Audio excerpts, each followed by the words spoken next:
ओम शांति। 19 अगस्त 2026।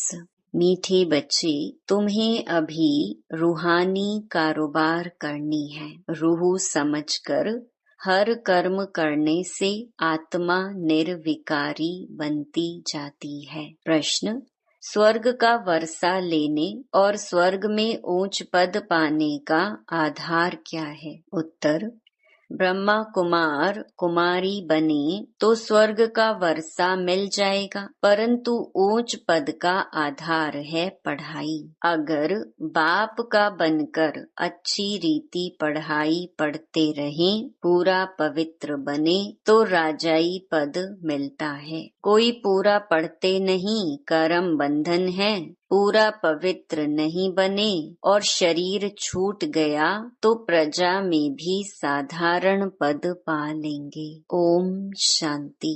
रूहानी बच्चों को रूहानी बाप समझा रही हैं। यहाँ रूहानी कारोबार है, बाकी सारी दुनिया में जिस्मानी कारोबार है। वास्तव में कारोबार चलती है रूहों की। आत्मा ही इस शरीर द्वारा पढ़ती है, चलती है, विकर्म करती है। इसीलिए पतित आत्मा, पाप आत्मा कहा जाता है। आत्मा ही सब कुछ करती है। इस समय सब मनुष्य देह अभिमानी हैं। मैं आत्मा हूँ समझने बदले समझते हैं मैं फलाना हूँ, यह व्यापार करता हूँ, यह फलाने कामी क्रोधी हैं, शरीर का ही नाम लेते हैं। इसको कहा जाता है देह अभिमानी दुनिया, उतरती कला की दुनिया। सतयुग में ऐसे नहीं होता, वहाँ देही अभिमानी होते हैं। तुमको देही अभिमानी बनाया जाता है। अपने को आत्मा निश्चय करो। मैं आत्मा यह शरीर रूपी चोला धारण कर पार्ट बजाती हूँ।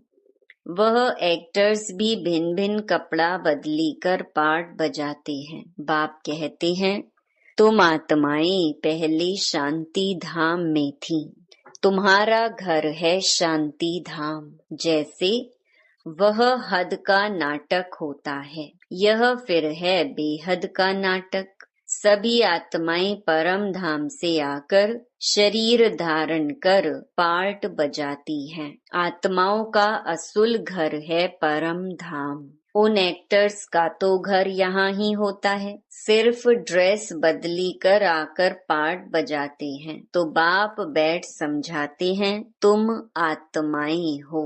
बाप तो बच्चे बच्चे ही कहेंगे, सन्यासी बच्चे बच्चे नहीं कहेंगे। बाप कहते हैं, मैं पतित पावन तुम सभी आत्माओं का बाप हूँ, जिसको तुम गॉड फादर कहते हो। गॉड फादर तो निराकार है।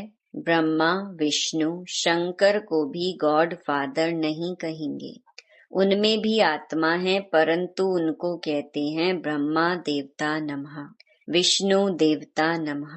देवताएं क्या करते हैं यह किसको पता नहीं है। बाप ही आकर समझाते हैं, तुम कैसे ड्रामा प्लान अनुसार पार्ट बजाते हो। दुनिया एक ही है, ऐसे नहीं कोई नीचे पाताल व ऊपर में दुनिया है। दुनिया एक ही है जिसका चक्कर फिरता रहता है। लोग तो कह देते हैं मून में प्लॉट लेंगे। बाप समझाते हैं, बच्चे कितने इंसॉल्वेंट बन पड़े हैं। भारतवासियों के लिए ही कहते हैं, तुम कितने साहूकार समझदार थे। इन लक्ष्मी नारायण का सारे विश्व पर राज्य था, जिसको कोई लूट न सके। वहाँ कोई पार्टीशन आदि नहीं होती। यहाँ तो कितनी पार्टीशन है, आपस में टुकड़े टुकड़े पर लड़ते रहते हैं। तुम सारे विश्व के मालिक थे। सारा आकाश, पृथ्वी, समुद्र सब तुम्हारा था, तुम उनके मालिक थे। अब तो टुकड़े हो गए हैं, यह किसको पता नहीं है।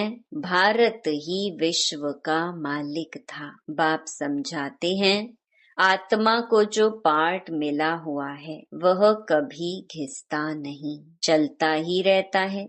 अभी तुम फिर से मनुष्य से देवता बन रहे हो, फिर 84 जन्म लेंगे। तुम्हारा पाठ चलता ही रहता है, कभी बंद नहीं होता है, कोई मोक्ष आदि पाते नहीं।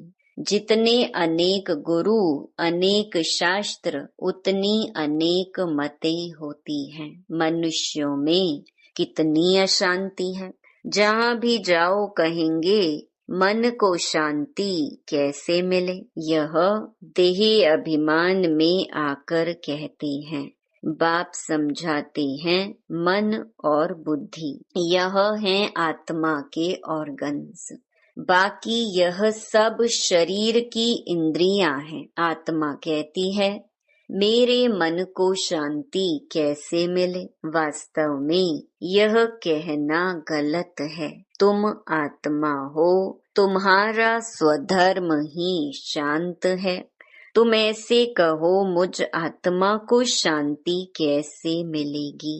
इसमें कर्म तो करना ही है। यह बातें बाप ही बैठ समझाते हैं। दुनिया में यह ज्ञान किसको नहीं। वहाँ है भक्ति मार्ग, उनको ज्ञान का पता नहीं है। ज्ञान तो एक बाप ही देते हैं। बाप खुद कहते हैं मैं कल्प कल्प के संगम युग पर आता हूँ। कलयुग के अंत में सभी पतित हैं। यह है रावण राज्य। रावण को जलाते भी भारतवासी ही हैं। बाप पतित पावन का जन्म भी यहाँ है, तो रावण का जन्म भी यहाँ है। रावण जो सबको पतित बनाते हैं, इसीलिए उनको जलाते हैं। यह बातें किसकी बुद्धि में नहीं है। अब भारत में श्री कृष्ण जयंती मनाते हैं। श्री कृष्ण की लीला भजन आदि करते हैं। अब बाप कहते हैं वास्तव में श्री कृष्ण लीला कुछ है ही नहीं। श्री कृष्ण ने क्या किया। कहते हैं कंसपुरी में जन्म लिया। अब कंस तो डेविल को कहा जाता है। सतयुग में डेविल कहाँ से आए। तुम जानते हो श्री कृष्ण की आत्मा जो सतयुग में थी, वह अपने 84 जन्म भोग इस समय पतित से पावन बन रही है। अपना पद फिर से ले रही है। वैसे ही तुम कृष्णपुरी में रहने वाले थे, 84 जन्म ले अब फिर अपना पद ले रहे हो। जयंती मनानी है वास्तव में शिव बाबा की। जो शिव बाबा सबको हेल से हेवन में ले जाते हैं, उनकी कोई लीला है नहीं। कहते हैं कि हे पतित पावन बाबा आओ, आकर हमको हेल से हेवन में ले जाओ। आप हमारे बाप हो तो हम स्वर्ग में होने चाहिए। हम विशेष दुनिया में क्यों हैं। इसीलिए बुलाते हैं हे गॉड फादर, हमको इस दुख की दुनिया से लिबरेट करो। यह भी ड्रामा में नोंद है। बाप कहते हैं इस ड्रामा को कोई जानते नहीं। शास्त्रों में ड्रामा की आयु लंबी लिख दी है। नई दुनिया को पुरानी बनना ही है। सतो रजो तमो में आना ही है। यह है बेहद की बात। अभी तुम फिर से विश्व के मालिक बन रहे हो। भारतवासी जो नई दुनिया में थे, वही 84 जन्मों का पाठ बजाएंगे। अभी तुम पवित्र बनते हो, बाकी सब मनुष्य पतित हैं। तब तो पावन के आगे जाकर नमन करते हैं। पावन को पावन नमन क्यों करेंगे। सन्यासी पावन हैं, तब तो पतित मनुष्य उनके आगे माथा झुकाते हैं। कन्या पवित्र है तो सब उनके आगे सिर झुकाते हैं। वही कन्या शादी कर ससुर घर जाएगी तो माथा टेकना पड़ता है। अभी बेहद का बाप आए हैं सबको पावन बनाने। वह सब हैं कलयुग में। तुम हो अभी संगम पर। अब तुमको पतित दुनिया में नहीं जाना है। यह है ही कल्याणकारी युग। बाप आकर सबका कल्याण करते हैं। तुम अभी श्री कृष्ण जयंती मनाएंगे, नहीं तो लोग समझेंगे यह तो नास्तिक है। नास्तिक वास्तव में उनको कहा जाता है जो अपने बाप को और रचना के आदि मध्य अंत को नहीं जानते हैं। इस समय सब निधन के ऑर्फन बन पड़े हैं। घर घर में झगड़ा है, एक दो को मारने में देरी नहीं करते हैं। इसीलिए इसको नास्तिकों की दुनिया कहा जाता है। बाप को न जानने वाले तुम हो जानने वाले। तुम अभी समझते हो कि हम पत्थर बुद्धि थे, बाप हमको पारस बुद्धि बना रहे हैं और कोई तकलीफ की बात नहीं। बाप सिर्फ कहते हैं 1 घंटा पढ़ो, अपने को आत्मा समझ मुझ बाप को याद करो।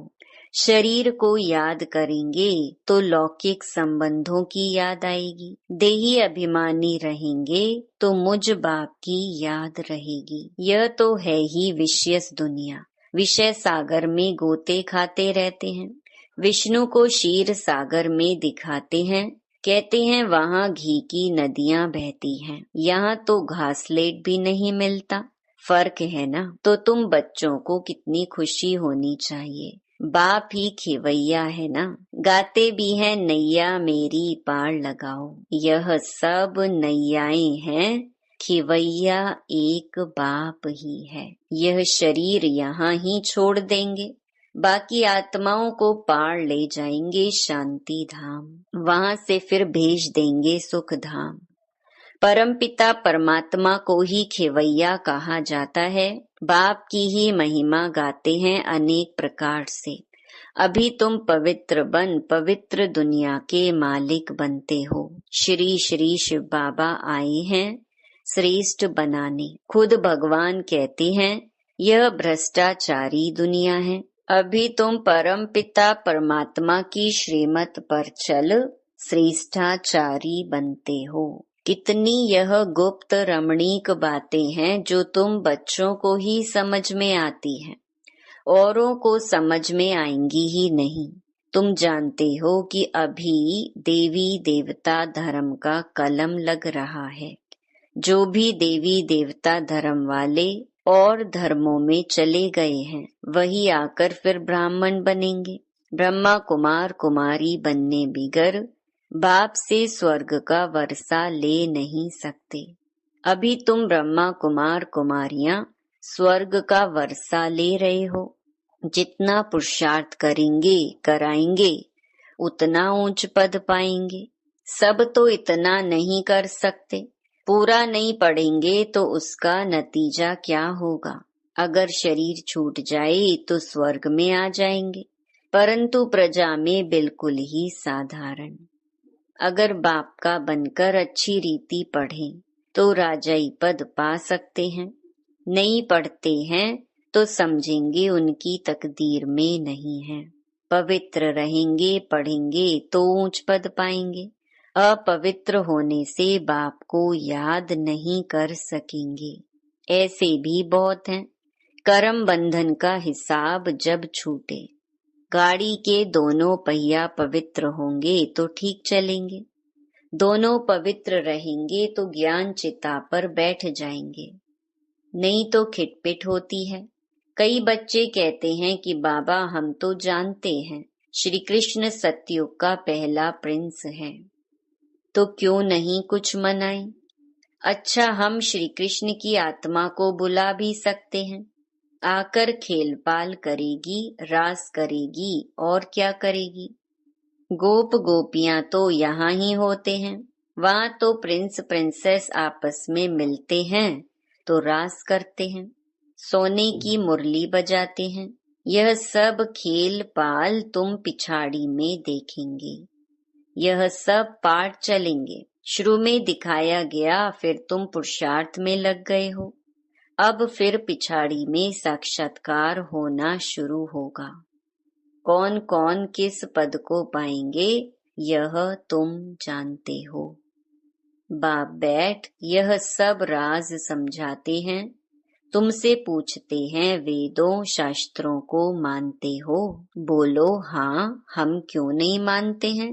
ये सब भक्ति मार्ग की सामग्री है, इनमें कोई ज्ञान नहीं है। ज्ञान देने वाला तो एक है। ज्ञान मिलता है तो भक्ति आपे ही छूट जाती है। तुम मंदिर में भी जाएंगे तो बुद्धि में रहेगा कि यह लक्ष्मी नारायण फिर अब नई दुनिया में राज्य करेंगे। बाप बच्चों को समझाते हैं दोनों तरफ तोड़ निभाना है, गृहस्थ व्यवहार में रहते पवित्र बनना है। श्रीमत कहती है पूरे पवित्र बनो, पूरा वैष्णव बनो और विष्णुपुरी का राज्य लो। अच्छा, मीठे मीठे सिकिलधे बच्चों प्रति मात पिता बाप दादा का याद प्यार और गुड मॉर्निंग। रूहानी बाप की रूहानी बच्चों को नमस्ते। धारणा के लिए मुख्य सार। पहला, योग द्वारा कर्म बंधन का हिसाब किताब चुकतो कर पावन बनना है। ज्ञान चिता पर बैठना है। पूरा पूरा वैष्णव अर्थात पवित्र बनना है। दूसरा, अपने शांत स्वधर्म में स्थित रहना है। सबको शांति धाम की याद दिलानी है, कभी भी अशांत नहीं होना है। वरदान, आवाज से परे की स्थिति में स्थित हो। सर्व गुणों का अनुभव करने वाले मास्टर बीज रूप भव। जैसे बीज में सारा वृक्ष समाया हुआ होता है, वैसे ही आवाज से परे की स्थिति में संगम युग के सर्व विशेष गुण अनुभव में आते हैं। मास्टर बीज रूप बनना अर्थात सिर्फ शांति नहीं, लेकिन शांति के साथ ज्ञान, अतीन्द्रिय सुख, प्रेम, आनंद, शक्ति आदि आदि सर्व मुख्य गुणों का अनुभव करना। यह अनुभव सिर्फ स्वयं को नहीं होता, लेकिन अन्य आत्माएं भी उनके चेहरे से सर्व गुणों का अनुभव करती हैं। एक गुण में सर्व गुण समाये हुए रहते हैं। स्लोगन, अच्छाई धारण करो लेकिन अच्छाई में प्रभावित नहीं हो जाओ। यह व्यक्ति सारे अपवित्रता के बीज को भी समाप्त कर संपूर्ण स्वच्छ पवित्र बनो। पवित्रता आप ब्राह्मण आत्माओं का अनादि आदि संस्कार है। इस नेचुरल संस्कार से स्वप्न व संकल्प में भी अपवित्रता इमर्ज ना हो। संकल्प आवे और विजयी बनो। इनसे भी ऊपर नेचुरल संस्कार बना लो तो इस सब्जेक्ट में पुरुषार्थ करने की आवश्यकता नहीं रहेगी। अच्छा, ओम शांति।